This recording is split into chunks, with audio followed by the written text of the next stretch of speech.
अस्सलाम वालेकुम वरहमतुल्लाह।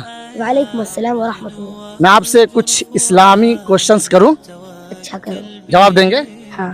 चलिए, हजरत मोहम्मद सल्लल्लाहु अलैहि वसल्लम के कितने बेटे थे? 4। This is wrong answer. आप सल्लल्लाहु अलैहि वसल्लम के 3 बेटे थे। ऑडियंस जो है तीनों बेटे के नाम लिखे। चलिए, आप सल्लल्लाहु अलैहि वसल्लम की कितनी बेटियां थी? 4 बेटियां थी। माशाल्लाह, बहुत खूब। चलिए, हजरत मोहम्मद सल्लल्लाहु अलैहि वसल्लम का पहला मौजिज़ा क्या था? गारे हिरा में वही का नुज़ूल। माशाल्लाह, बहुत अच्छा। आप सल्लल्लाहु अलैहि वसल्लम को अमीन का लक़ब किस वजह से मिला? अमानतदारी की वजह से। बहुत खूब।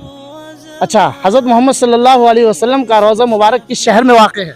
मदीना। मदीना। बहुत खूब, बहुत अच्छा। लास्ट क्वेश्चन जो है ऑडियंस के लिए है कि आप सल्लल्लाहु अलैहि वसल्लम की सबसे बड़ी बेटी का नाम क्या था? ये ऑडियंस को बताना है कमेंट बॉक्स में। चलिए, फिर मिलेंगे। अल्लाह हाफिज़। हाँ, अल्लाह। चलिए, खुदा हाफिज़।